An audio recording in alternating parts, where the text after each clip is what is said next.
영어원서 읽기 500번 읽기 8번째 읽기.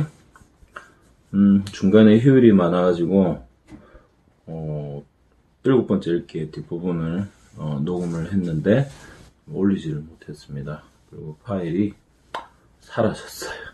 그래서 그냥 바로 8번째 읽기로 들어갑니다. Bunnicula, editor's note. The book you are about to hear was brought to my attention in a most unusual way. One Friday afternoon, just before closing time, I heard a scratching sound at the front door of my office. When I opened the door, there before me stood a sad-eyed, droopy-eared dog carrying a large plain envelope in his mouth. He dropped it in my feet, gave me a soulful glance, and with great quiet dignity sauntered away. Inside the envelope was the manuscript of the book, together with this letter. Gentlemen, the enclosed story is true. It happened in this very town to me and the family with whom I reside. I have changed the names of the family in order to protect them, but in all other respects, everything you will hear is factual. Allow me to introduce myself. My name is Harold. I came to writing purely by chance. My full-time occupation is dog. I live with Mr. and Mrs. X, called here the Monroes, and their two sons, Toby, aged 8, and Pete, aged 10. Also sharing our home is cat named Chester, whom I'm pleased to call my friend. We were a typical American family, and still are, though the events related in my story have, of course, had their effect on our lives. I hope you will find this tale of sufficient interest to yourself and your readers to warrant its publication. Sincerely, Harold X. Bunnicula. Chapter 1. The Arrival. I shall never forget the first time I laid these now tired old eyes on our visitor. I had been left home by the family with the admonition to take care of the house until their return. That's something they always say to me when they go out. Take care of the house, Harold. You are the watchdog. I think it's their way of making up for not taking me with them, as if I wanted to go anyway. You can't lie down at the movies and still see the screen. And the people think you're being impolite if you fall asleep, start to snore, or scratch yourself in public. No, thank you. I'd rather stretch out on my favorite rug in front of a nice whistling radiator. But I digress. I was talking about that first night. Well, it was cold. The rain was pelting the windows. The wind was howling, and it felt pretty good to be indoors. I was lying on the rug with my head on my paws, just staring absently at the front door. My friend Chester was curled up on the brown velvet armchair, which years ago he'd staked out as his own. I saw that once again he'd covered the whole seat with his cat hair, and I chuckled to myself, picturing the scene tomorrow. Next to grasshoppers, there is nothing that frightens Chester more than the vacuum cleaner. In the midst of this reverie, I heard the car pull into the driveway. I didn't even bother to get up and see who it was. I knew it had to be my family, the Monroes, since it was just about time for the movie to be over. After a moment, the front door flew open.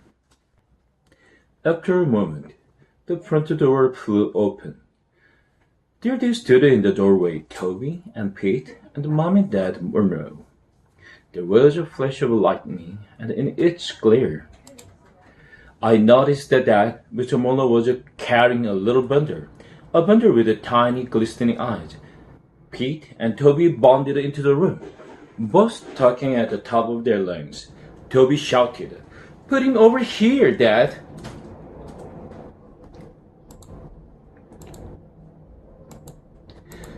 "Take your boots off, you're soaking wet," replied his mother, somewhat calmly, I thought, under the circumstances. "But Mom, what about the first stop dripping on the carpet?" "Would somebody like to take this?" asked Mr. Monroe, indicating the bundle with the eyes. with the eyes. I'd like to remove my coat. I will, Pete yelled. No, I will, said Toby. I found them. You will drop him. I will not. You will too. Mom, Pete punched me. I'll take him, said Mrs. Murnau. Take up your coat this minute. But she became so involved in helping the boys out of their coats that she didn't take him at all. My tranquil evening had been destroyed, and no one had even said hello to me. I whimpered to remind them that I was there. Harold, cried Toby, guess what happened to me? And then all over again, everyone started talking at once. At this point, I feel I must explain something. In our family, everyone treats everyone else with a great respect for his or her intelligence. That goes for the animals as well as the people. Everything that happens to them is explained to us. It's never been just, good boy, Harold, or use the little box Chester at our house. Oh no. With us, it's, hey, Harold, Dad got a raise and now we are in a higher tax bracket. Or, come sit on the bed, Chester, and watch this Wild Kingdom show. Maybe you will see a little relative. Which shows just how thoughtful they are. But after all, Mr. Murnau is a college professor, and Mrs. Murnau is a lawyer. So we think of it as a rather special household. And we are therefore rather special pets. So it wasn't at all surprising to me that they took the time to explain the strange circumstances surrounding the arrival of the little bundle with the glistening eyes now among us. It seems that they had arrived at the theater late, and rather than trip over the feet of the audience already seated, they decided to sit in the last row, which was empty. They tiptoed in and sat down very quietly, so they wouldn't disturb anyone. Suddenly, Toby, who's the little one, sprang up from his chair and squealed that he had sat on something. Mr. Muller told him to stop making a fuss and move to another seat. But in an unusual display of independence, Toby said he wanted to see just what it was he sat on. An usher came over to their row to shush them, and Mr. Muller borrowed his flashlight. What they found on Toby's chair was a little blanket bundle that was now sitting on Mr. Muller's lap. They now unwrapped the blanket, and there in the center was a tiny black and white rabbit, sitting in a shoebox filled with dirt. A piece of paper had been tied to his neck with a ribbon. There was words on the paper, but the Monroes were unable to decipher them because they were in a totally unfamiliar language. I moved closer for a better look. Now, most people might call me a mongrel, but I have some pretty fancy bloodlines running through these veins, and the Russian wolfhound happens to be one of them. Because my family got around a lot, I was able to recognize the language as an obscure dialect of the Carpathian mountain region. Roughly translated, it read, "Take good care of my baby." But I couldn't tell if it was a mother from a believed mother or a piece of Romanian sheet music. The little guy was shivering from fear and cold. It was decided that Mr. Muller and the boys would make a house for him out of an old crate and some heavy-duty wire mesh from the garage. For the night, the boy would make a bed for him in the shoebox. Toby and Pete ran outside to find the crate, and Mrs. Muller went to the kitchen to get some milk and lettuce. Mr. Muller sat down, a dazed expression in his eyes, as if he were wondering how he came to be sitting in his own living room in a wet raincoat with a strange bunny under his wrap. I signaled to Chester, and the two of us casually moseyed over to a corner of the room. We looked at each other. "Well, what do you think?" I asked. "I don't think rabbits like milks," he answered. Chester and I were unable to continue our conversation because a deafening crash commanded our attention. Pete yelled from the hallway, "Mom, Toby broke the rabbit's house. I just dropped it. Peter won't even let me carry him. It's too big, Toby's too little." "I'm not, you're two." "Okay, fellas," Mrs. Muller called out as she entered with the milk and lettuce. "Let's try to get it in here with as little hysteria as possible, please." Chester turned to me and said under his breath, "That lettuce looks repulsive, but if there's any milk left, I get it." I certainly wasn't going to argue with him. I'm a waterman myself. At that moment, the crate arrived, Barry standing the strain of being pulled in two directions at once. "Ma, Toby says he's going to keep the rabbit in his room. That's not fair. Harold sleeps in his room." Only sometimes, I thought, when I know he's got a leftover ham sandwich in his drawer. Tom's a nice kid, don't get me wrong, but it doesn't hurt that he shared his stash with me. It was, after all, at one of those late-night parties in Toby's room that I first developed my taste for chocolate cake. And Toby, nothing my preference, has kept me in chocolate cake ever since. Pete, on the other hand, doesn't believe in sharing. And the only time I tried to sleep on his bed, he rolled over on me and pinned me by my ears so that I couldn't move for the rest of the night. I had a crick in my neck for days. But it's mine, Toby said. I found him. You sat on him, you mean? I found him and he's sleeping in my room. You can keep Smelly all Harold in your room and the Chester too if you want to, but I'm gonna keep the rabbit in mine. Smelly all Harold. I would have bitten his ankle, but I knew he hadn't changed his socks from this week. Smelly indeed. Mr. Muller spoke up. I think the best place for the rabbit is right here in the living room on that table by the window. It's a light there, and he will get lots of fresh air. Pete's taller than I am, Toby cried. He'll be able to see the rabbit better. Too bad, Squirt. Okay, said Mr. Murnau. Through he clenched the teeth. Let's put him to bed and make him comfortable, and then we can all get some sleep. Why? Peter asked. I don't want to go to sleep. Mrs. Murnau smiled a little too sweetly at Pete. Look, Ma, said Toby. He's not drinking his milk. Chester nudged me in the ribs. Didn't I tell you? He asked. Excuse me while I make myself available. Hey, said Toby. We got a name? Can that wait until tomorrow? Asked Mr. Monroe. The boys shouted in unison. No, he has to have a name right now. I have to say I agreed with them. It took them 3 days to name me, and those were the 3 most anxious days of my life. I couldn't sleep at all, worrying that they were really going to call me Fluffy, as Mrs. Monroe had suggested. Well, all right, sighed Mrs. Monroe. What about, say, Bun? Uh-oh, there she goes again, I thought. Where does she get them? Yuck, we all said. Well then, how about Fluffy? She offered hopefully. Pete looked at his mother and smiled. You never give up, do you, Ma? Meanwhile, Chester, who had also been named Fluffy for a short time, was rubbing against Mrs. Monroe's ankles and purring loudly. No, Chester, not no, she said, pushing him aside. He wants to help us name him, don't you, Chester? Toby asked, as she scooped him up into his arms. Chester shot me a look. I could tell this was not what he had in mind. Come on, Harold, Toby called. You've got to help with the name, too. I joined the family, and the serious thinking began. We all peeled into the box. It was the first time I had really seen him. So, this is your rabbit, I thought. He sort of looks like Chester, only he's got longer ears and a shorter tail, and a motor in his nose. Well, said Pete after a moment, since we found him at the movie, why don't you call him Mr. Johnson? There was a moment of silence. Who's Mr. Johnson? Asked Toby. The guy who owns the movie theater, Peter answered. No one seemed to like the idea. How about the prince? Said Mr. Monroe. Dad, said Toby. Are you kidding? Well, I had a dog named the Prince once, he replied lamely. Prince, I thought that's a silly name for a dog. We found him at a Dracula movie. Let's call him Dracula, Toby said. That's a stupid name, said Pete. No, it's not. And anyway, I found him, so I should get to name him. Mom, you're not going to let him name him, are you?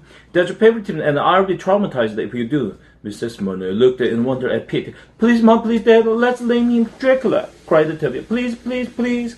At which each please, he squeezed the chat a little harder. Mrs. Monroe picked up the bowl of the milk and moved toward the kitchen. Chet followed her every move with his eyes, but it now seemed to be popping out of his head. When she reached the kitchen door, she turned back and said, Let's not have any more arguments. We will compromise. He's a bunny, and we found him at a Dracula movie, so we will call him Bunnicula. Bunnicula. That should make everybody happy, including me. What about me? Muttered Chester.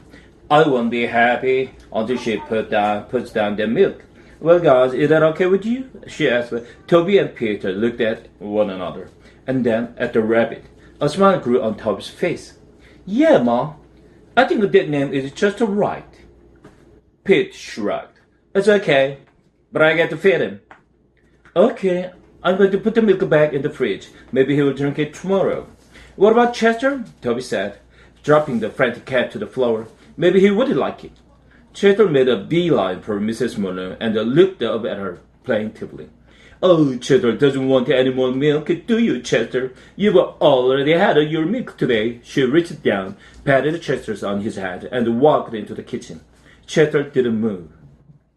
Okay, bedtime, said Mr. Monroe. Good night, Bunnicula, Toby said. Good night, Count Bunnicula, Peter said sarcastically, in what I took to be his attempt at a Transylvanian accent.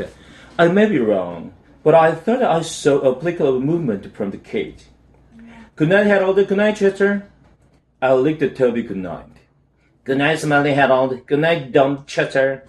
I drew on Peter's foot. Mom, Harold drew on my foot. Good night, Pete, Mrs. Murner said with a great finality as she came back into the living room, and then more calmly, Good night, Harold. Good night, Chester. Mr. and Mrs. Muller went up the stairs together. You know, dear, Mr. Muller said, that was very clever. Bunnicula, I could never have thought of a name like that. Oh, I don't know, Robert. She smiled as she put her arm through his. I think Prince is a lovely name, too. The room was quiet. Chester was still sitting by the closed kitchen door in a state of shock. Slowly, he turned to me. I wish they had named him Fluffy, was all he said. Chapter 2. Music in the Night. I feel at this time there are a few things that you should know about Chester. He's not your ordinary cat, but then I'm not your ordinary dog, since an ordinary dog wouldn't be writing this book, would he? Chester came into the house several years ago as a birthday gift for Mr. Monroe, along with the 2 volumes of J.K. Chesterton, hence the name Chester, and the first edition of Dickens' A Tale of Two Cities.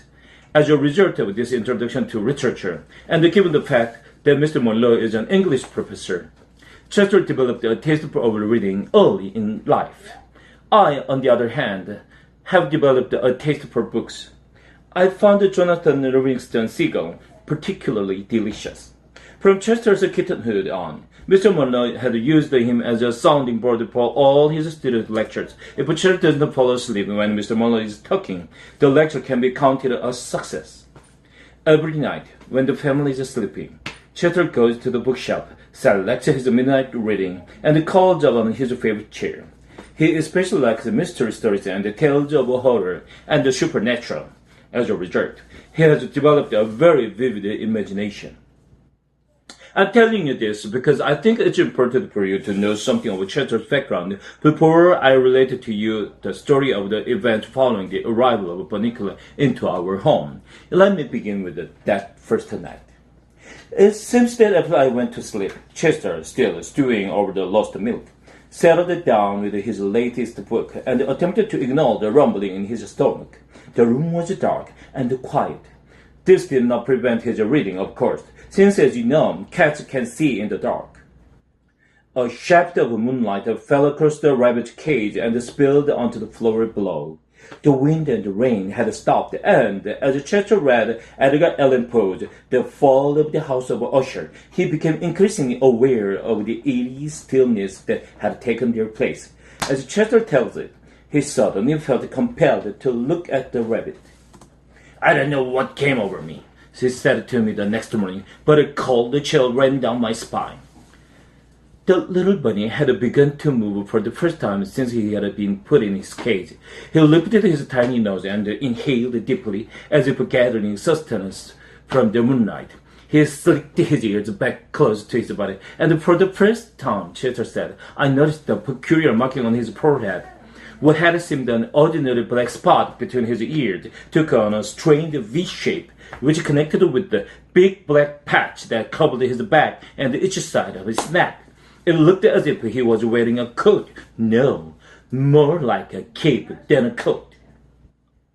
Through the silence had drifted the strains of a remote and exotic music.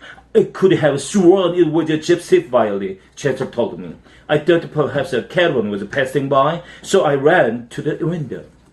I remembered my mother telling me something about the caravan when I was a puppy, but for the life of me, I couldn't remember what. What's a caravan? I asked, feeling a little stupid. A caravan is a band of gypsies traveling through the forest in their wagons, Chester answered.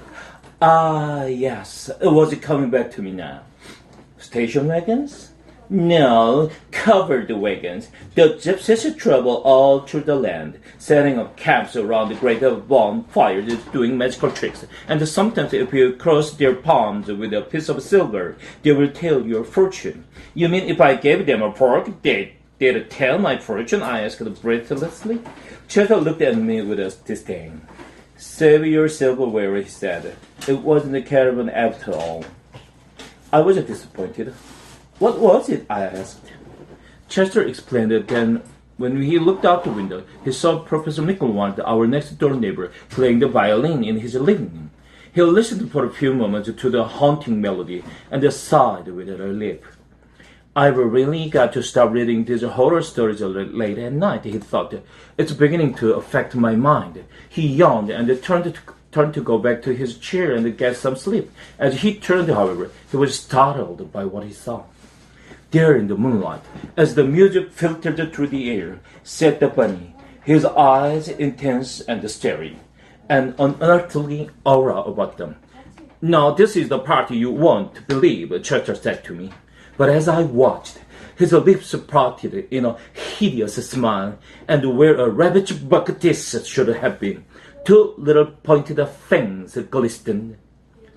I wasn't sure what to make of Chester's story, but the way he told it set my hair on end. Chapter 3. Some unusual goings on. The next few days passed uneventfully. I was very bored. Our new arrival slept all day, and Chester, whose curiosity had been aroused by the strange behavior of the rabbit that first night, had decided to stay awake every night to observe him. Therefore, he too spent most of his days sleeping, so I had no one to talk to. The evening weren't much better. Toby and Pete, who used to play with me as soon as they got home from school, now ran immediately to that silly rabbit cage to play with him, or at least they tried to. Bunnicula did not make the most energetic playmate. It took him quite a while to wake up each night, and then when he did awaken, he didn't do much except hop around the living room. He didn't play catch. He didn't fetch. He didn't roll over to get his tummy rubs. I couldn't understand why they played with him at all. I expected it was because he was new and different, but I was confident that they would soon tire of him and come back to trusty old Harold. Finally, on the morning of the fourth day, I caught Chester bleary-eyed over the water dish. He grumbled at me in a most unpleasant manner. You know, Chester, you were never exactly charming in the morning, but lately you've become downright grumpy. Chester growled in response. What are you doing this for anyway? What are you looking for? He's just a cute little bunny. Cute little bunny. Chester was amazed at my character analysis. That's what you think is a danger to this household and everyone in it. Oh, Chester, I said, with an indulgent smile, I think your reading has gone to your head. It's just because I do read that I know what I'm talking about. Well, what are you talking about? I still don't understand. I'm not sure yet, but I know there's something funny about that rabbit. That's why I have to keep her out. But look at you, you're exhausted. You sleep all the time. How can you call that alert? I'm awake when it's important. He sleeps all day, so I sleep all day. So just what have you seen since the first night that makes you uneasy? Well, said Chester, that is... At this point, Chester started to bait his tails.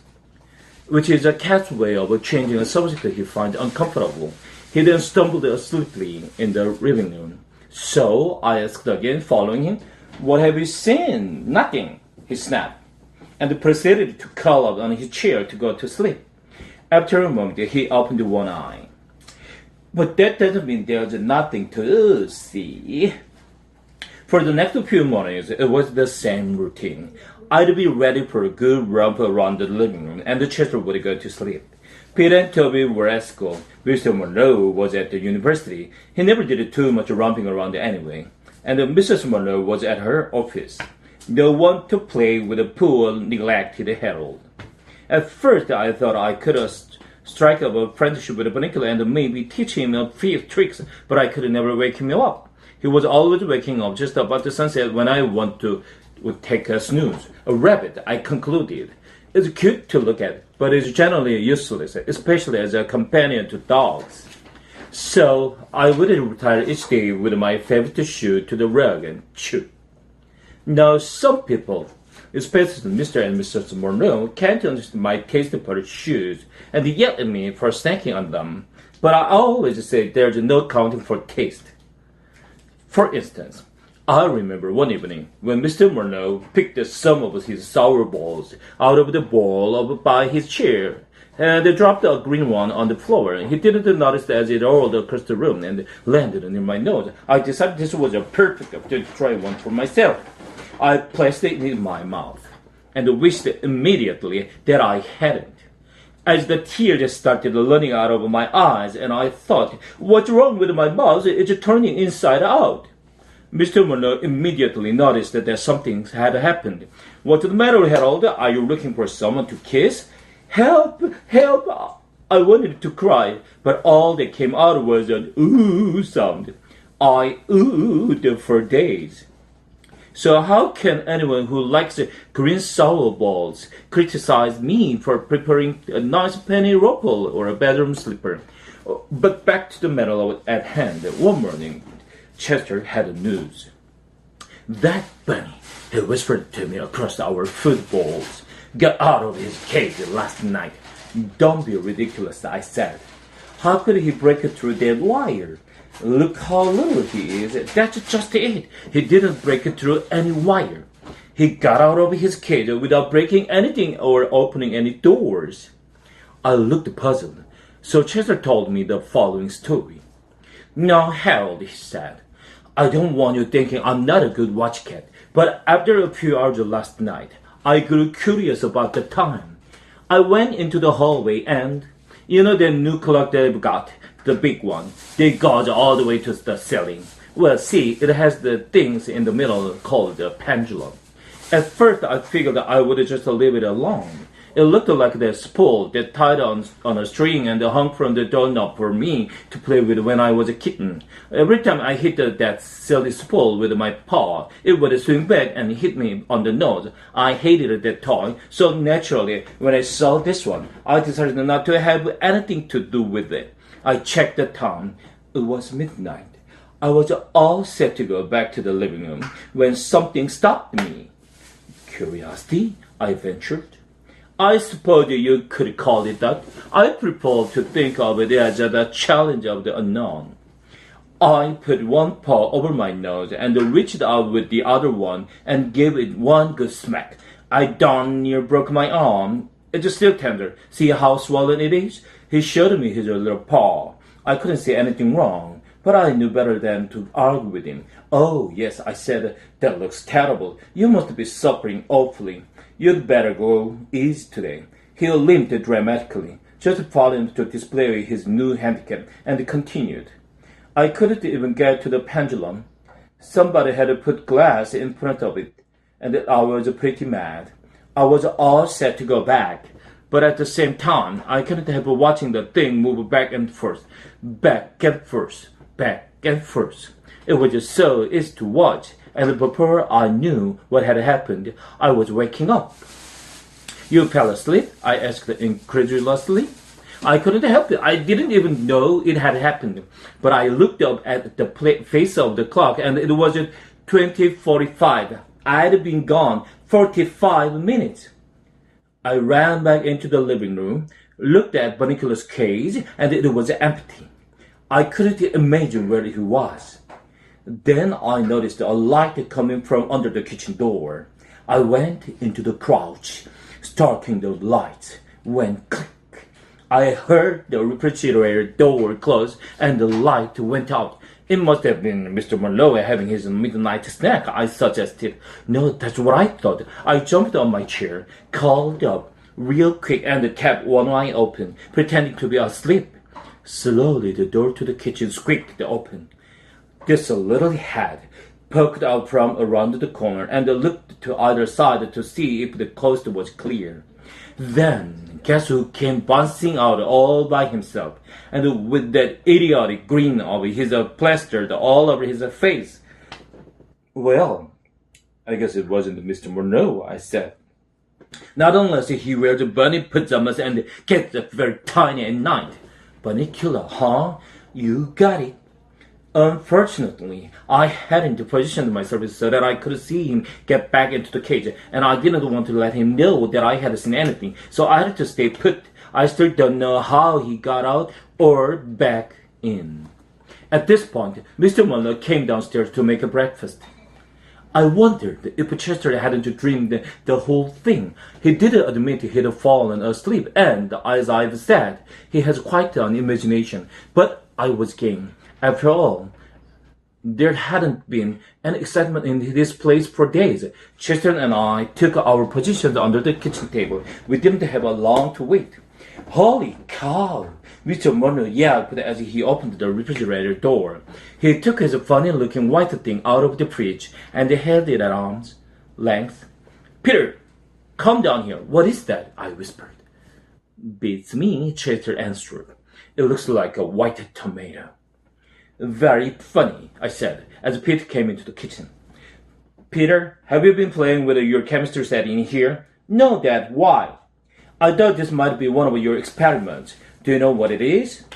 See, Dad, it looks like a white tomato. Just then, Mrs. Monroe and Toby came into the door. What's all the fuss about? Mrs. Monroe asked. We were just trying to figure out what this is. Toby pulled it down so he could get a better look. Well, he said, it looks to me more like a white tomato. Mr. Monroe took a good long look.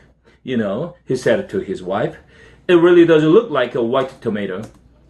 There's one way to find out, said Mr. Monroe, who always was the practical one. Let's cut it open and see what's inside. Everybody gathered around the table. I jumped up on a chair, and in all the excitement, no one noticed that I had my paws on the table, which under normal circumstances was discouraged, to say the least. Chester wasn't so lucky. Chester, get off the table, Mrs. Monroe said. Chester jumped onto Toby's shoulders, where he stayed to view the proceedings. Mrs. Monroe took her sharpest knife and cut cleanly through the thing. It fell into two halves. Is a tomato all right? Said Mrs. Monroe. Here are the seeds. But it's all white, Toby observed. And look, said Pete, it's dry.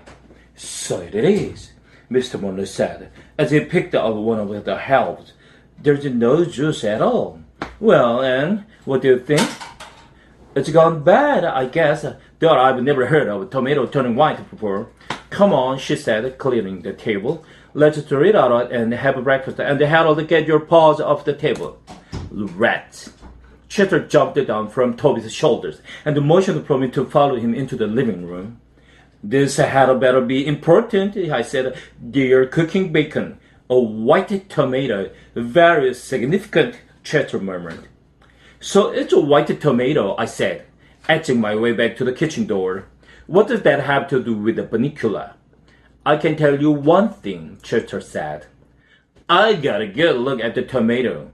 There were very suspicious marks on the skin. So? I believe they're teeth marks. So tonight I'm going to reread a book I read last year. How fascinating, I said, as the aroma of flying bacon wafted across my nostrils. And what book might that be? The Mark of the Vampire. What? I stopped dead in my tracks. Meet me tonight after the others have gone to sleep, You'd better take a nap today so you can stay awake. Chester closed his eyes. I shifted my look to Bunnicula, who seemed to be asleep in his cage. A tiny smile sat upon his lips. A happy dream? I wondered, or something else. My reverie was broken by the sound of crunching bacon. I was in the kitchen in a flash. Chapter 4. A cat prepares. I almost didn't make it to my meeting with Chester that night. Toby had a feast in his room. It was Friday night, and on Friday night, Toby gets to stay up and read as late as he wants to. So of course he needs lots of food to keep up his strength. Good food like cheese crackers. Chocolate cupcakes are my very favorite, the kind with the cream in the middle. Pretzels and the peanut butter sandwiches. The last I cannot abide because my mouth always gets stuck. Chocolate cupcakes with the cream in the center, however, are another story. This particular evening, I staged myself on Toby's stomach. Usually I'm a little more subtle, but having missed out on the bacon at breakfast, I was not about to take any chances on the chocolate cupcakes with the cream in the center. Toby knew what I was after, but sometimes he thinks he's funny, and he plays little games with me. Hi, Harold. I'll bet you'd like a peanut butter sandwich, wouldn't you? Here, you have this one that's left over from yesterday. While I ate this boring old chocolate cupcake, which is nice and fresh and has cream in the middle. Okay, Harold? Ha, ha, my sides are splitting. What's the matter? Don't you want the peanut butter sandwich? All right, I put it away for another night. Oh, here's something you might like. It's a green sour ball from that candy dish that was stuck to my sock. Would you like that, huh, pal? Oh boy, the kid is really hot tonight. No, huh? Well, I'd give you one of my cupcakes, but I know how much you hate chocolate. Would a little drooling on your stomach help convince you otherwise? Oh, you like chocolate? Okay then, you can have both of them. One thing I have to say about Toby, although he's got a rotten sense of humor, he's a nice kid. Naturally, once I'd eaten both cupcakes, which took approximately 4 seconds, I felt obliged to hang around and let Toby know I was grateful. What better way than to share a few of his cheese crackers? Well, Harold, Toby said sometime later, we'd had quite a party, but I have to go to sleep now. I can keep my eyes open, so I'll have to wait until tomorrow to find out what happened in the next chapter. This is a good book, Harold. It's called Treasure Island, and it's by a man named Robert Louis Stevenson. It's a kind of a hard reading down. I have to keep looking at the big words up in the dictionary, so it's taking me a long time to get through it. I've always had trouble with the words myself. Half the time they don't mean what I think they are going to, and then even when I do find out what they mean, I forget the next day anyway. You might say that I'm smart, but just not the scholarly type. But it's a really good story, Toby continued. It's all about the pirates and the little boy just like me. No dogs. And the parrot, Harold. A parrot. What's a parrot? Is there anything about chocolate cake? That's my idea of a treasure. Well, good night, Harold. Harold, if you're going to sleep here, you will have to get off my stomach because it's a little full right now. Good night, Toby. I curled up at the foot of the bed, but I couldn't sleep trying to figure out what a parrot was. I thought it might be a lady pirate, since the words sounded something alike. But then again, I thought that it might be an umbrella. Chester would know, I thought. So I went downstairs to ask him. Well, you certainly took your time, Chester snapped as I sauntered casually into the room. I finished my book half an hour ago. Where were you? It so happens I was discussing great works of literature with Toby. Since when is a Twinkies wrapper considered a great work of literature? I decided to ignore that. Unfortunately, several chocolate crumbs fell from my mouth to the floor at precisely that moment. As a matter of fact, I said, trying valiantly to regain my dignity. We were talking about Treasure Island. Ever hear of it? Ever hear of it? He sneered. I read that when I was a kitten. Oh, then tell me, Chester, what is a parrot? Chester looked at me scornfully. A parrot, he said. It's a tropical dactyl bird. Older ctesiforms that had a stout curved hooked bill is often created brightly variegated and an excellent mimic in other words, Harold, a parrot is a little bird with a big mouth. Oh, I said after a moment. I thought maybe it was an umbrella. Did you get so busy discussing parrots with Toby that you forget you were going to meet me here? This is important, Harold. I still wasn't sure what a parrot was, but I decided this was not the time to pursue it. Come over here, Chester commanded, indicating his chair, and then let me show you this book. I looked at the chair. Chester was already sitting in it, with a very large book open in front of him. I don't think that there's going to be room for both of us, Chester said. Come on, you're wasting time just to jump up here. I surveyed the scene carefully. I knew I would have to get a running start since there was just a tiny spot left for me and I would never be able to fit into it if I pulled myself up slowly. Apparently I was taking too long for Chester's looking. Will you get up here? He hissed. Okay, if that's what you want. I ran and jumped onto the chair, landing with a great kerplop. Chester, where are you? I cried.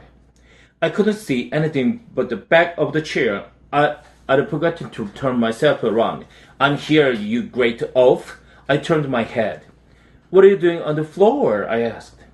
You knocked me off the chair. Now just stay put. I'm coming back up. I moved to the back of the chair and the chest landed on the front.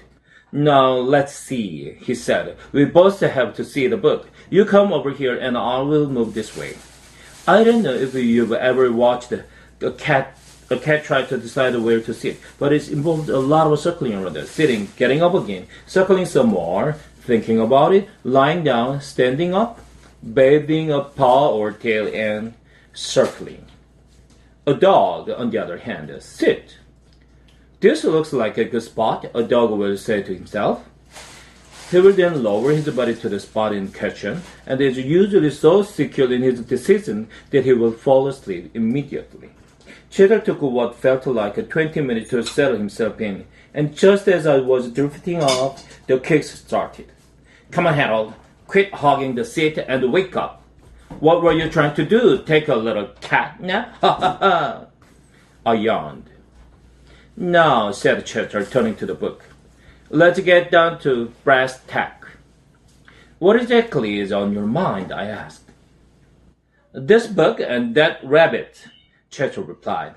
Now tell me, Harold, have you noticed anything funny about that rabbit? No, I said, but I've certainly noticed a lot of funny things about you recently.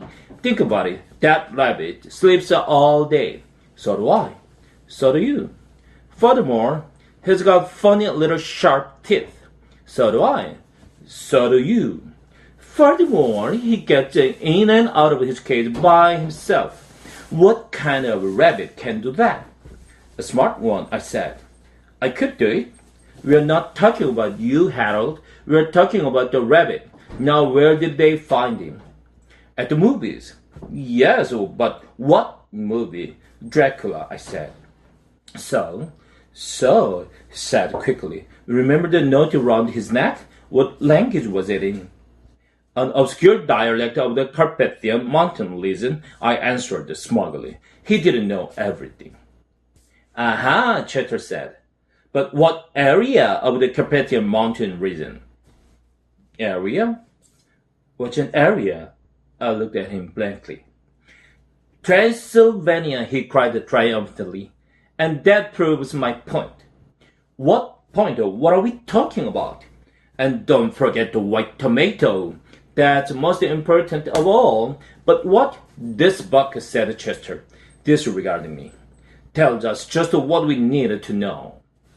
What? I practically screamed. What does it tell us? What does this book have to do with Bunnicula? What are you talking about? What's going on here? I can't stand it anymore. Chester regarded me coolly.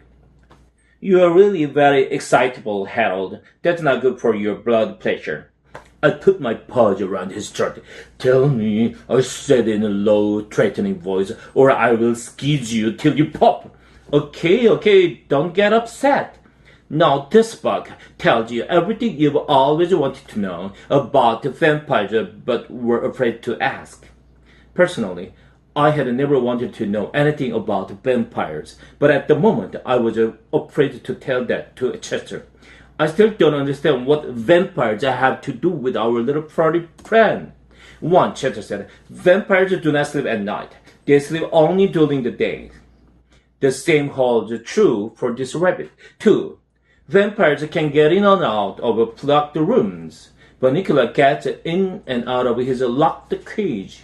This was beginning to interest me. Didn't you say something about the refrigerator? That's right. He got the refrigerator open all by himself. 3. Vampires have long pointed teeth. They are called fangs. Well, don't we have fangs? No, we have canines. That's different. What's different about it? Fangs are more pointed, and vampires use fangs to bite the people on the neck. Yuck! Who'd want to do that? Who'd want to do that? Vampires would, that's who. Wait a minute, I saw Mrs. Monroe bite Mr. Monroe on the neck once. Does that mean she's a vampire? Boy, are you dumb. She's not a vampire, she's a lawyer. She bites necks. I don't think that's quite the same thing. No, Bunnicula does not bite people on the neck, at least not so far. But he does bite vegetables. On the neck? I asked. Vegetables don't have necks, Harold. Vegetables are like that. It's like dogs. Dogs don't have brains. Dogs are like that. Oh yeah? I said. Of course he bites vegetables. All rabbits bite vegetables. He bites them, Harold, but he does not eat them. That tomato was all white. What does that mean? It means that he paints vegetables, I venture. It means he bites the vegetables to make a hole in them, and he sucks out all the juices. But what about all the lettuce and the carrots that Toby has been feeding him in his cage? What indeed, Chester said. Look at this. Whereupon he stuck in his paw under the chair cushion and brought out with a flourish an assortment of strange white objects. Some of them looked like unironed handkerchiefs, and the others didn't look like anything I'd ever seen before. What are they? I asked. Chester smiled. Lettuce and carrot, he said. White lettuce and carrot. I found them hidden behind his cage. I was aghast. What did it all mean? Could Chester be right? Was this a harmless-looking little ball of fluff really a vampire? Just then Chester let out a yelp. Look, he said, the cage is empty again. Oh, we're fools. We will let him get out of our sight. It's your fault. My fault? You are the one who took 20 minutes to sit down. Well, if you hadn't knocked me up in the first place. Wait a minute, why are we arguing? Let's find Bunnicula. Just then, we heard a click in the kitchen. Refrigerator, I whispered. Chester nodded. We jumped it down and moved cautiously to the kitchen door. Shh, Chester warned unnecessarily as we crept along. Don't make any noise. We don't want him to hear us coming. Obviously, I retorted. The light went out under the door. He must have closed the refrigerator, Chester said. Easy now. We pushed the door open. The kitchen was dark. There was not a sound. Psst, Chester. What? I can't see. I can, but I can't see him. He's not here. There was a soft scamper across the liner room, and we turned just in time to see a little white tail bounce out of the door into the living room. Drat, we've missed him. Come on, Harold. Let's see if we can catch up with him. Chester started toward the door. Wait, Chester. What's that on the floor by the refrigerator? He turned. This new object interested him more than following Bunnicula. Watch out, he said. I will take care of this. He slunk across the room slowly, muscles taut, eyes alert.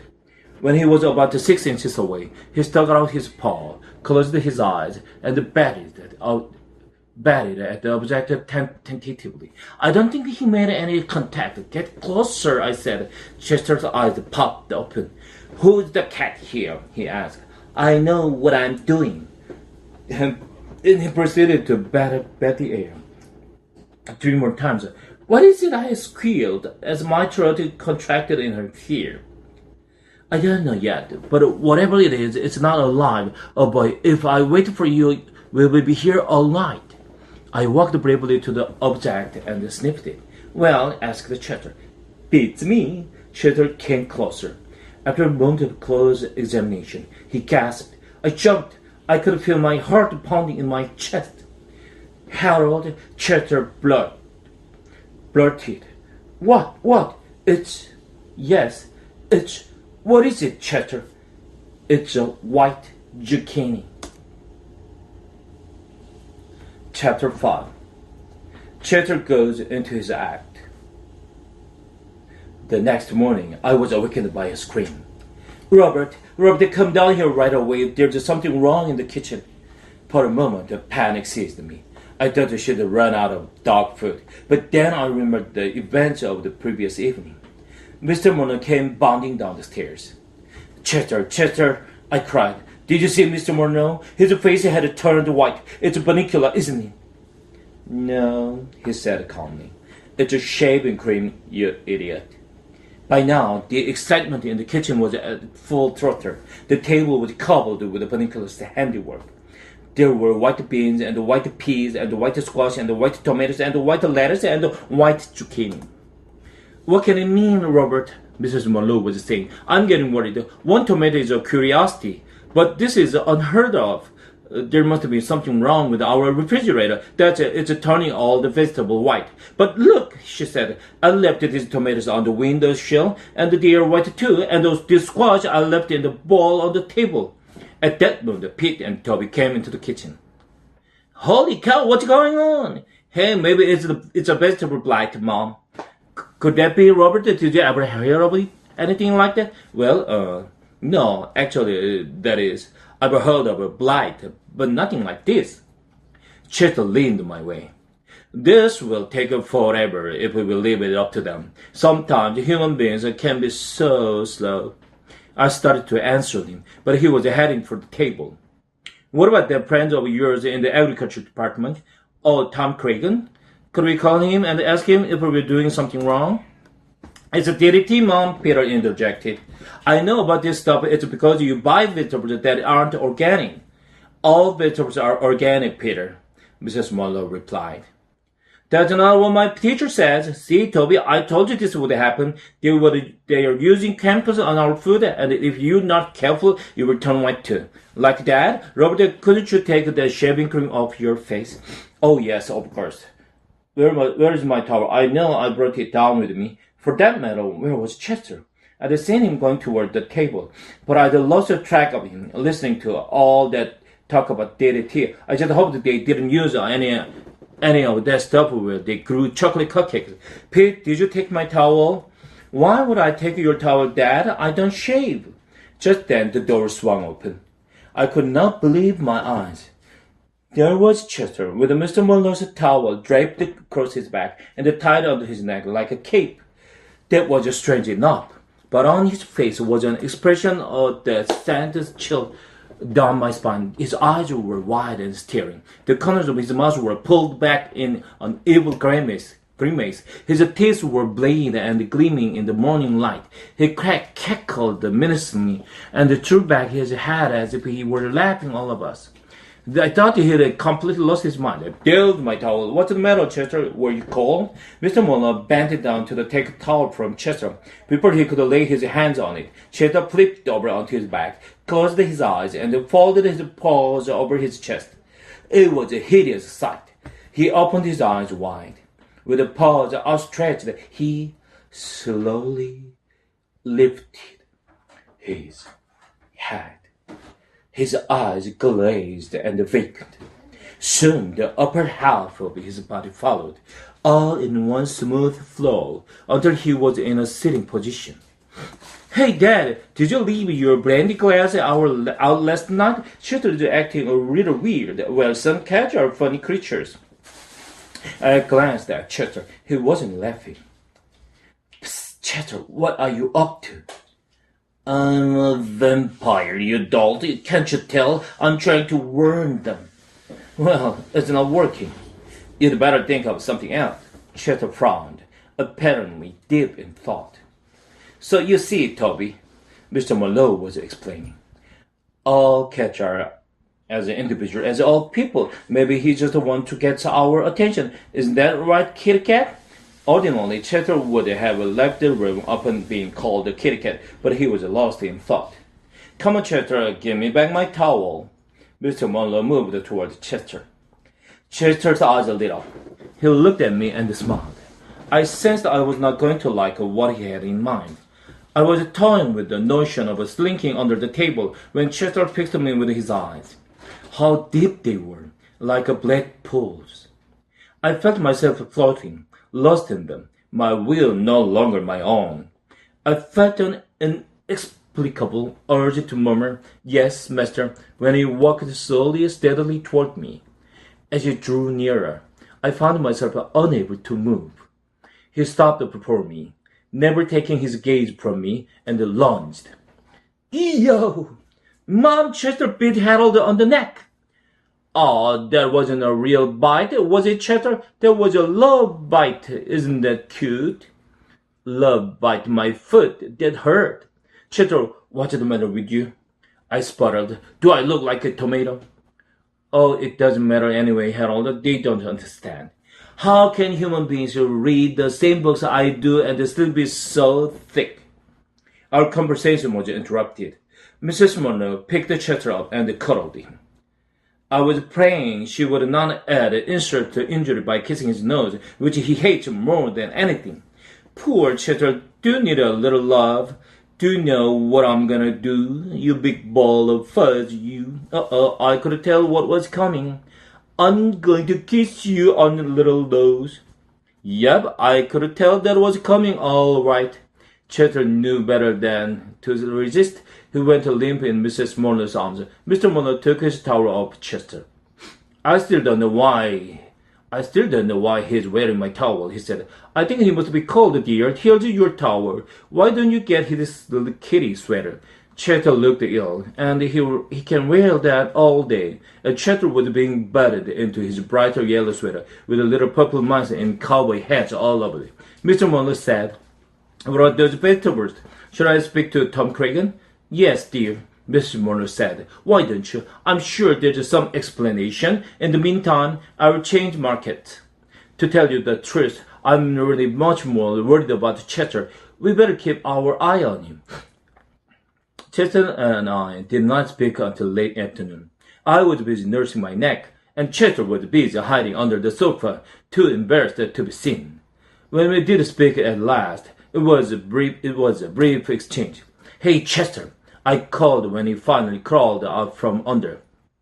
"We don't have to worry about any vampire bunnies anymore. All you have to do is stand outside his cage in that sweater, and he will laugh himself to death." Chester was not amused. "That's right, make fun, all of you. No one understands. I tried to warn them, and they wouldn't heed. Now I'm going to take matters into my own hands." Whereupon Chester and his 16 purple mice went into the kitchen for dinner. Chapter 6. Harold Helps Out. That night I had an uneasy sleep. Strange noises emanated from downstairs. It sounded like toenails were clicking back and forth on the floor. It must be Bunnicula making his midnight run, I thought, although I'd never known him to make a sound. And I smelled the funniest odor in the air, something familiar, though I couldn't place it. As the night progressed, it grew stronger and stronger, until finally it tickled my nose, and I sneezed myself awake.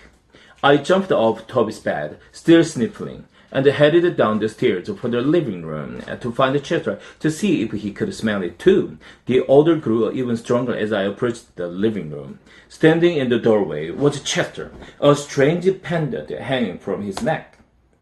"Phew, Chester," I said. "What are you wearing that awful thing for? It smells." Of course it smells, he replied. Here, I made one for you too. Put it on. Are you kidding? That thing smells like garlic. It is garlic, Cheddar started matter-of-factly. Why are you wearing garlic? I asked, thinking that by this time Cheddar was capable of anything. As we walked into the living room, I tripped on another piece of garlic lying in the doorway. Careful, said Cheddar. Watch your step. I surveyed the room and saw that it was strewn with garlic, on the doorways, over the windows, and around Bunnicula's cage. The poor little fellow had buried his nose as far as possible under his blanket. I was about to follow his example and return to Toby's bed to bury my nose under the blankets when Chester grabbed my tail with his teeth. You're not leaving this room until you put this on, he grumbled at me. I think that's what he said. I wasn't sure because he had my tail in his mouth. It's not polite to talk with your mouth full, Chester dropped that tail. Meanwhile, my eyes were beginning to water. Listen, Chester snapped at me. Fortunately, letting go of my tail first, the book said to use garlic. What book? I asked. The Joy of Cooking? Chester continued. The mark of the vampire says garlic renders vampires immobile. What does that mean? It means they can't go anywhere if there's garlic around. Well, I've got news for you, Chester. I can't go anywhere either. The smell is killing me. But you've got to put it on. It says so in the book. If you don't put it on, I will put it on for you. Go, Chester, I said as my nose suddenly and involuntarily closed. I'm leaving this room right now. And I did. I was so sick to my stomach from the aroma that I decided to spend the early morning hours outdoors. As dawn approached, it seemed that it would be a peaceful day. The sky was clear, the birds were singing, and I felt contented after my difficult night just to be lying in the grass, feeling the ladybugs crawl up my ears. Suddenly, the calm was broken. Strange piercing screams came from the area of the kitchen. Not again, I thought. Watch it turned white now. As it happened, it was Chester. There in the sink, ladled with soap, was the feline detective yelling his head off. Mrs. Muller was scrubbing him vigorously, and from the sound of her voice was in the middle of a long lecture. I don't know what's gotten into you, Chester. You never played with the garlic before. I thought you hated the smell of it, and here you've gotten it all over yourself. Stop wriggling. You will get soap in your eyes. If you want to chew on something, I will get you some catnip, but stay out of my herbs. Then she rinsed him off, rubbed him with a towel, and plunked him down in front of the stove to finish drying. Shut the door, he hissed at me. I'm freezing. That silly woman, doesn't she know cats don't get baths? What do you mean? I get baths all the time, I said, closing the door with my back foot. That's because you're too dumb to bathe yourself. Cats always bathe themselves. It's your role. Everyone knows that. Well, at least it smells nice in here again. I sniffed as I settled down next to Chester's by the stove. And it's all toasty warm here in the kitchen. Sure, it smells nice again, he said. But now the house isn't safe anymore. What do you mean? I asked, getting closer. I mean it worked last night. The garlic worked. No more vegetables turned white, did they? No, but that means Bunnicula didn't get out of his cage last night. Maybe he was just tired, I said, or maybe he was full. Don't be ridiculous, he replied. It was the garlic. He couldn't leave his cage. But tonight he will be free to roam again, and I've got to find a way to stop him that isn't smelly. Mr. and Mrs. Monroe was hurrying in and out of the room, stepping over us, late for work. Mrs. Monroe yelled up to Toby, Don't forget to take the steak out of the freezer when you get home today, Toby, and leave it on the table to defrost. And this time, remember to put a plate under it. Chetter's ears perked up. Of course, he said. That's what I'll do. And he strolled past me with an annoying smile. Mrs. Muller turned off the stove and left the room. It was too much for me to figure out, so I went to sleep on the nice, warm kitchen floor. I was awakened by a bite on the ear. Chetter was sitting by me, looking very impatient. Boy, nothing wakes you up, he said. I've been yelling and poking at you for 10 minutes. I was dreaming, I answered defensively, about a place where there weren't any cats around to bother nice dogs and to wake them up when they needed their rest. You can finish your sleeping later, he said crisply. Right now, you have to help me. Do what? I asked. Get Bunnicula out of the cage. I sprang back. Get him out of the cage? I thought that what you didn't want. I thought you said he was dangerous. What if he attacks me? Aren't you ashamed? Chetter replied. Afraid of a harmless little bunny. Harmless? I thought you said he was a threat to this house and everyone in it. Isn't that what you said? Isn't that what we've been talking about all this time? He is a threat, but only at night. During the day, he's just a very sleepy rabbit. And that's why we have to do it now, while the sun is still up. Follow me, he said. There isn't much time.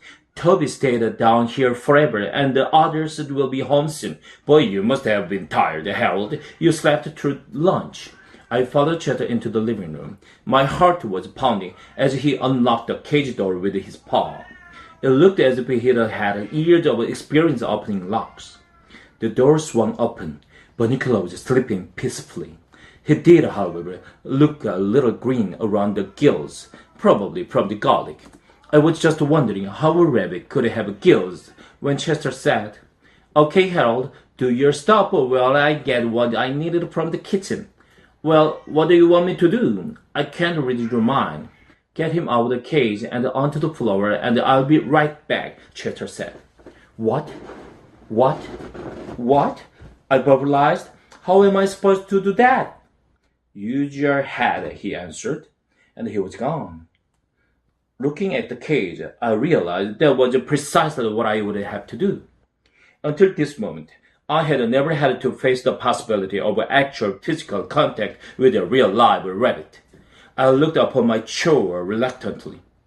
I seemed to recall my grandfather telling me that one picked a rabbit up by its neck with one's teeth. This I attempted, though the very idea sent my stomach churning. I squeezed my head through the tiny door and gently placed my teeth around the skin of the bunny's neck. To avoid any suggestion of violence, I've never been one for the sport of hunting. I prepared to think of myself as the creature's mother, carrying it up to safety. Unfortunately, I couldn't carry it anywhere, for once my head was in the cage, it wouldn't come out again. I could go neither forward nor backward. At that moment, Chetter appeared at the door, carrying in his mouth what looked every bit not like a nice big juicy raw steak. My eyes popped, my teeth dropped Bunnicula, my mouth opened, and I began to drool. After all, I had missed lunch. Chetter, what are you doing with that steak?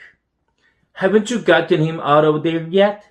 I can't get either of us out of here. My head is stuck. Oh, Harold, sometimes I despair. Here, I'll get you both out. I should have done everything myself. He came over, dropped the stick just a few feet away from me, and climbed up on my shoulders. You pull your head out while I push against the cage. Who gets the steak? I asked. Don't worry about the steak, Harold. Just pull. I would have more motivation if I knew who is to get the steak. Chetter ignored me. I pulled, he pushed. I felt something go pop. We all fell in a jumble. Chetter, the cage, Bunnicula, and me. When I looked around, Bunnicula was lying next to me, still sound asleep. There you are, I said. We got him out. Now let's eat. No dice, Chetter said. Just read this to me so I'll be sure I'm doing it right.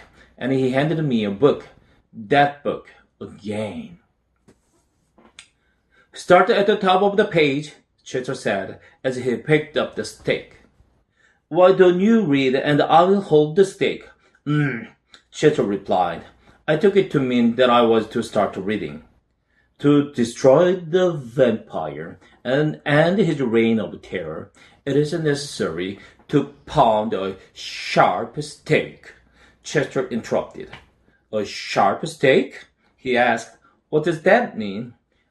I'll taste it and tell you if it's sharp, I offered. Oh, never mind that. This will do. It's a sirloin. Keep it ready. To pound a sharp steak into the vampire's heart.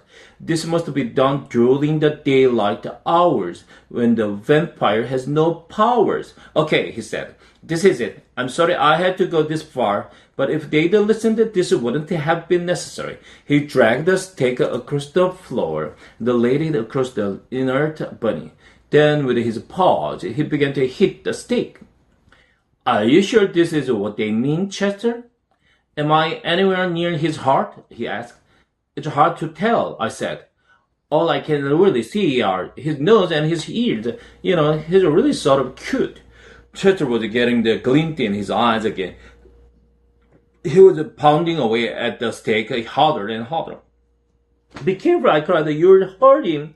Chester increased his attack. I was really getting worried when the door opened. Mr. and Mrs. Monroe were suddenly with us in the room. Chester, Mrs. Monroe screamed.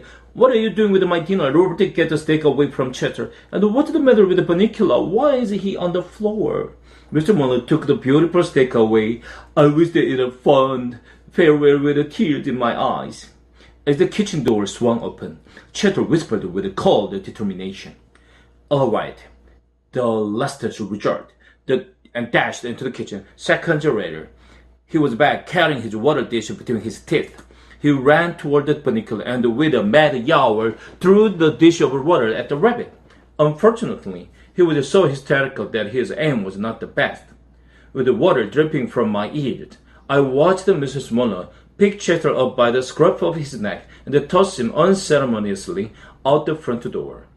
Robert, we're going to have to do something about that cat. Look at this mess. Dinner's ruined, and the poor bunny is out of his cage, and Harold is just sopping wet. I tried to look at as pathetic as I knew how. Oh, poor Harold, Mrs. Monroe cooed as she dried me off. You've had a rough day, you and Bunnicula. I don't know what's the matter with your friend, but unless he learns how to behave, he will just have to spend the night outside. Mr. Monroe, meanwhile, had restored Bunnicula to his cage, and the cage to the windowsill. I couldn't believe it when I saw that Bunnicula was still asleep. And Mr. Monroe said, the steak is ruined. Why don't we let Harold have it? He deserves a treat anyway, don't you, old boy? I panted appropriately. After my delicious dinner, I turned my attention to the book, still lying open on the floor. Another method of destroying the vampire is to immerse the body in water. The body will then shrivel and disappear as the vampire emits one last scream of terror.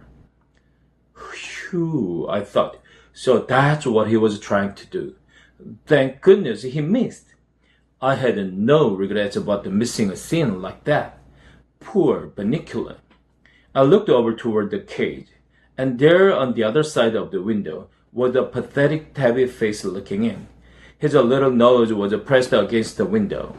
I couldn't hear him, but from the movement of his lips, I could see he was very unhappy. Poor Chester. As for me, Mrs. Monroe spent the evening petting me, and the family chatted with me all night long. And, of course, I'd had my yummy steak dinner.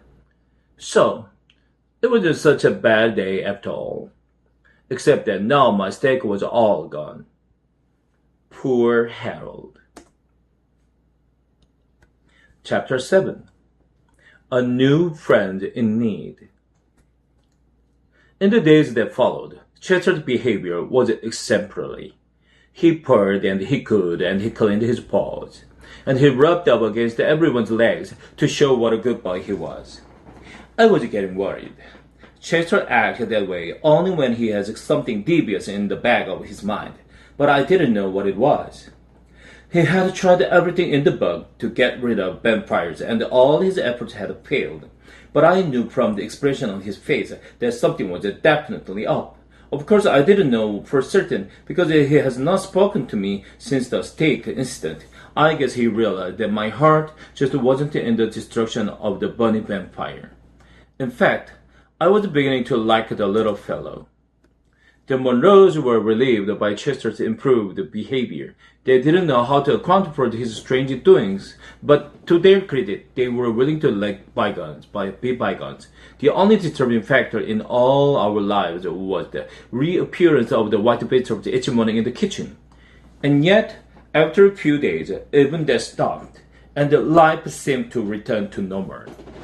One evening, I dropped by Bunnicula's cage to chat.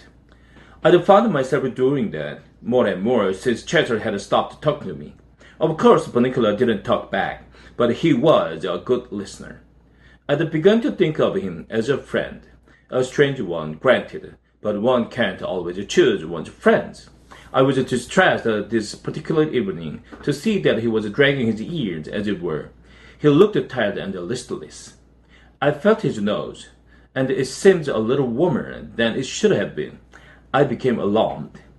I ran over to Toby, who was doing a picture puzzle on the floor, and began to bark, something I do only in cases of extreme emergency, since even I do not care for the sound. "What's the matter, Harold?" Toby asked without moving. "Are there burglars?" I ran to the cage and looked at Bunnicula. I looked back at Toby and whimpered. Toby just looked confused. "Do you want to play with the Bunnicula? Shall I take him out of the cage?" "Woof," I responded, indicating I hoped, and that was indeed what he should do.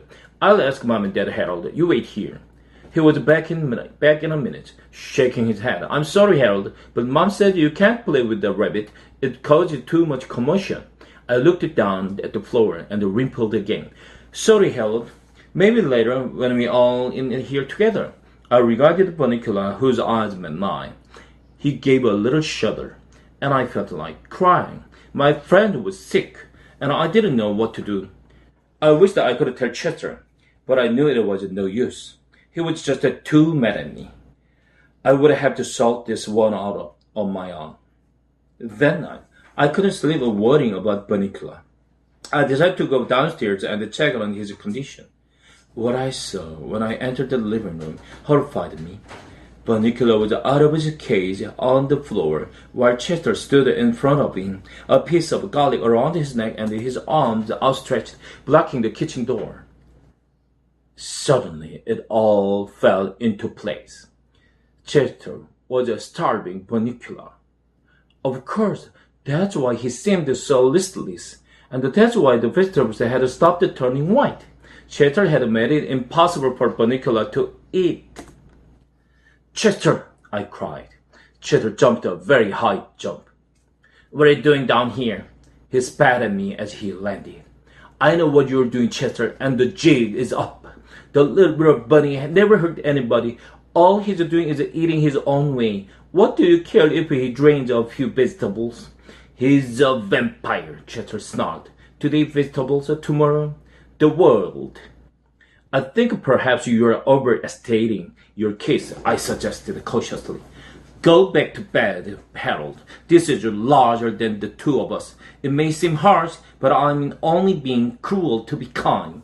Who's he being kind to? I wondered as I went back upstairs. The tomatoes and the zucchinis of the world? Maybe a few cabbages? It just didn't make sense. But I could see I wasn't going to get anywhere with Chester tonight. Tomorrow, however, would be another story, and I was determined that by hook or by crook, my friend Bunnicula would eat by sundown the next day. Chapter 8. Disaster in the dining room. I realized that there was nothing I could do for Bunnicula during the day, since he was sleeping, but that gave me time to plan my strategy. At first, I thought I would bring food to his cage, but then it occurred to me that Chester must be taking everything away that was given to him. Pete and Toby usually left letters for Bunnicula during the day while he was sleeping, and Chester, ever watchful, probably napped each evening just before the rabbit woke. No, there would have to be another way. I thought and thought all afternoon, and I could see that Chester had done a good job of isolating Bunnicula from his food. There was no way I could think of to overcome Chester's game plan. As the evening drew closer, and I grew more and more frantic, I stumbled into the dining room, and saw the answer to my problems sitting before me on the table. It was a big bowl of salad. All I had to do was get Bunnicula to the salad and let him get his fill before the family came in to eat. With that funny white dressing on it, they would never notice if a few vegetables were white. I ran to the hallway to check the clock. 6:15. It would be 15 minutes before the sun went down and Bunnicula woke up. I would then need at least 5 minutes to get him from his cage to the table and feed him. All I had to do was make sure no one came into the room until he had finished. I needed a good 20 minutes, at least. I went back into the living room. Chester was asleep on his brown velvet chair, shedding in his sleep, still worn out from the previous night's activities. I checked upstairs. Toby was reading in his room, the last chapter of Treasure Island, I noted. Pete, who should have been doing his homework, was listening to record in his room. I ran down to the kitchen. "Hello, Harold," Mrs. Muller said as I came through the door. "What's new?" "Other than a rabbit starving in the next room and an imminent attack on your salad bowl, nothing," I thought. I stood at her feet and panted. He scratched my head. This gave me a moment to check out how far she was in her cooking. "Sorry, Harold," she said. "I have to baste this chicken. I noticed the oven timer still had 35 minutes to go. It'll be tight, I thought, but I can make it. Now, where is Mr. Monroe?" I went to the front door and whimpered loudly. Mrs. Muller followed me. "Are you waiting for Daddy, Harold? He will be home soon." "Soon isn't good enough." "How soon?" I whimpered again. "Patience, boy. He's late at a school meeting. He should be here any time." She went back into the kitchen, and I checked the clock. 6:25. It was getting dark, and the Chester was still asleep. Time to swing into action. Having watched the Chester undo the lock on Bunnicula's cage, and having participated in that unfortunate steak episode some days earlier, I knew I would have no problem getting Bunnicula out. I just had to be a little more careful where I positioned my head, so that I wouldn't find myself in the humiliating predicament of getting stuck a second time. My timing was perfect. With Bunnicula swinging peacefully from my teeth, I made my way stealthily toward the dining room. At the last rays of the sunlight gave way to the dark of night. Once inside the dining room door, Bunnicula awakened in great bewilderment. It is not every day, after all, that one finds oneself upon awakening, hanging from the jaws of a fellow creature, even so caring and gentle a creature as myself. Bunnicula opened his eyes wide and turned his face as best he could to me. I jumped up onto the nearest chair and placed the rabbit safely on the table's edge. "Okay," I whispered. "There's your dinner. Go to it. Get your fill as fast as you can, poor bunny. I'll stand guard." I don't know that Bunnicula fully understood what's going on, but the sight of the vegetables piled high in the center of the table sent him scurrying in their direction. He was very hungry. As luck would have it, and as I should have anticipated, Chester's sense of timing was as astute as my own. No sooner had Bunnicula reached the edge of the salad bowl than the door swung open and Chester bounded into the room. He surveyed the scene frantically. I was unable to act fast enough. Upon seeing Bunnicula about to enjoy his first bit of nourishment in days, Chester leapt across the table, seemingly without touching floor, chairs, or anything else between himself and our furry friend, and landed directly on top of the bunny. "Oh, no, you don't," he shrieked. Bunnicula, not sure what to do, jumped high in the air and landed with a great scattering of greens smack in the center of the salad bowl. Lettuce and tomatoes and carrots and cucumbers went flying all over the table and onto the floor. Chester flattened his ears, wiggled his rear end, and smiled in anticipation. To cat observers, this is known as the attack position. "Run, Bunnicula," I shouted. Bunnicula turned in my direction, as if to ask where. "Anywhere," I cried, Just get out of his way. Cheddar sprang. Bunnicula jumped. And in the flash of a second, they had changed the positions. Cheddar now found himself flat on his back, owing to the slipperiness of the salad dressing in the bowl, and Bunnicula, too dazed to even think about food now, hovered quivering on the table. Cheddar was having a great deal of difficulty getting back on his feet, but I knew it was only a matter of a second before he'd attack again, and I knew also that Bunnicula was too petrified to do anything to save himself, so I did the only thing I could. I barked, very loudly and very rapidly. The whole family rushed through the doors. Mr. Muller must have just come home because his coat was still on. "Oh no," cried Mrs. Muller. "That's it, Cheddar. This is Cheddar's last stand." Cheddar rolled in his eyes heavenward and didn't even try to move. "Mom," said Toby, tugging at his mother's arm, "look at Bunnicula. How did he get out of his cage? He looks scared." "Of course he's scared," Mrs. Muller said. "We probably forgot to latch his cage and he got out. And I think Cheddar has been chasing him." Toby put his face close to the rabbit. "Mom, doesn't Bunnicula look kind of sick?" "We'd better take them all to the vet to see if any damage was done," she answered. I started to whimper. "No need for me to go to the vet." Mr. Muller patted my head. "We may as well take Harold along," he said. "He's probably due for his shot." Mrs. Muller carefully picked Cheddar out of the salad bowl and carried him by the scruff of the neck to the kitchen. "I'm going to give Cheddar a quick bath," she said to Mr. Muller. "Why don't you put together a fresh salad? Toby, you and Peter put Bunnicula back into his cage and then clean up the table. I didn't stick around for an assignment. This was not the time to be in the way. And besides, I now had a whole evening and night ruined worrying about the next morning's visit to the vet. This little effort of mine, I thought, has been a disaster in more ways than one." Chapter 9. All's well that ends well. Almost. Looking back on that night, I remember thinking that this whole mess could never be resolved happily. What would become of Bunnicula, my new friend who was suffering from starvation? And what of Cheddar, my old friend, who seemed to have flipped his lead, and if you will pardon the expression, was in the doghouse with the Monroes?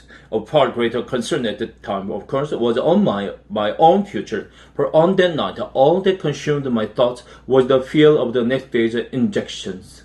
It all seemed hopeless indeed. But looking back on the next day, I can tell you that happy endings are possible, even in situations as fraught with complications as this one was. Early the next morning, we all piled into the car, some of us with greater reluctance than others, and trundled off to the vet. And by afternoon, we were on our way to solving our problems. The vet worked everything out very nicely. He discovered that Bunnicula was suffering from extreme hunger. I could have told him that. Rather than jar his fragile stomach with solid food, the doctor decided he should be put on a liquid diet until he got better. So Bunnicula was immediately given some carrot juice, which he drank eagerly. After he finished, he looked over at me with a great grin on his face and winked. Cheddar was diagnosed as being emotionally overwrought. It was suggested that he start a session with a cat psychiatrist to work out what a doctor called a case of sibling rivalry with Bunnicula. I asked Cheddar later what a sibling was, but he wasn't speaking to me, so I looked it up. It's like a brother or sister. And sibling rivalry means you are competing with your brother or sister for attention. I wasn't sure this was Cheddar's problem, but it sure explained a lot about Toby and Pete. As for me, I came out the best. Dr. Westman was all set to give me my shot when the nurse came in with my card. "Wait, doctor, this dog doesn't need his shot yet. It's too soon." So I got a pat on the head and a doggy pop instead. These days, everything is back to normal in the Monroe household. Almost. Bunnicula liked his liquid diet so much that the Monroes have kept him on it. And oddly enough, there had been no problem with the vegetables mysterious turning white since. Chester, of course, insists that this proves his theory. Obviously, Harold, the liquefied vegetables take the place of the vegetable juices, though Bunnicula had no need to go roaming anymore. Then he's not a vampire, I said. Nonsense, he's a vampire all right, but he's a modern vampire. He gets his juices from blender. Case closed, Sherlock? I queried. Case closed. Oh, Chester. Yes, Harold? What are those two funny marks on your neck? Chester jumped and I laughed. Very funny, he said, as he began to bathe his tail. Very funny. The Monroes never knew anything of Chester's theory. They changed the markets, and to this day believe they were the victims of a curious vegetable blight. Bunnicula and I have become good friends. He still doesn't say anything, but he snuggles up next to me by the fireplace, and we take a long cozy snooze together. One night, I sang him a lullaby in the obscure dialect of his homeland, and he slept very peacefully. It was that night that cemented our friendship. Now, about Chester. I said that everything was back to normal. Almost. Naturally, Chester is the almost. He has been seeing his psychiatrist, Dr. Brooke Cott, twice a week for some time now. He takes his therapy very seriously. The other morning, I was trying to get a little sleep when a Chester came over and nudged me in the ribs. Harold, do you realize we've never really communicated? I mean, really communicated. I opened one eye cautiously. And in order to communicate, Harold, you have to really be in touch with yourself. Are you in touch with yourself, Harold? Can you look yourself in the mirror and say, I know who I am. I am in touch with the meanest, that is me, and I can reach out to the younest, that is you. I closed my eye. I'm used to it by now. He talks like that all the time. He no longer reads Edgar Allan Poe at night, and once he concluded that he had been right about Bunnicula, there had been no more talk about the vampires. The mark of the vampire sits, its usefulness obsolete, on its shelf. Right now, he's reading Finding Yourself by Screaming a Lot. And the other night, when I heard the most awful noise coming from the basement, I didn't even bat an eyelid. I knew it was just a Chester finding himself, as he calls it.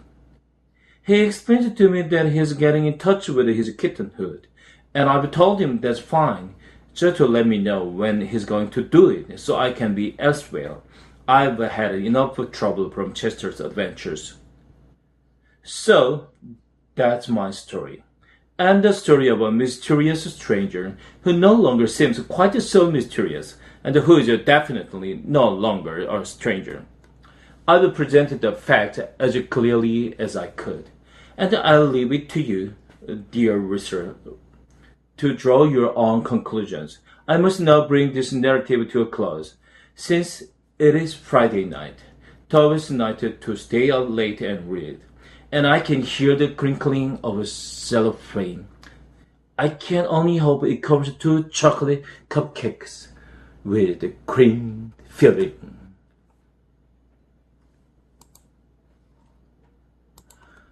네, 8독째 마쳤습니다. 자, 조금 쉬는 날도 있고 해서 그런가 모르겠는데 굉장히 오늘 수월하게 읽히는 것 같습니다. 그리고 수월하게 소리가 들리는 것 같고 따라하기에도 전혀 부담이 없었습니다. 8번 읽은 효과인 것 같습니다. 점점 더 나아질 걸로 생각하고 이제 점점 더 이제 텍스트를 보지 않은 상태에서 읽을 수 있도록 그렇게 노력해 보겠습니다.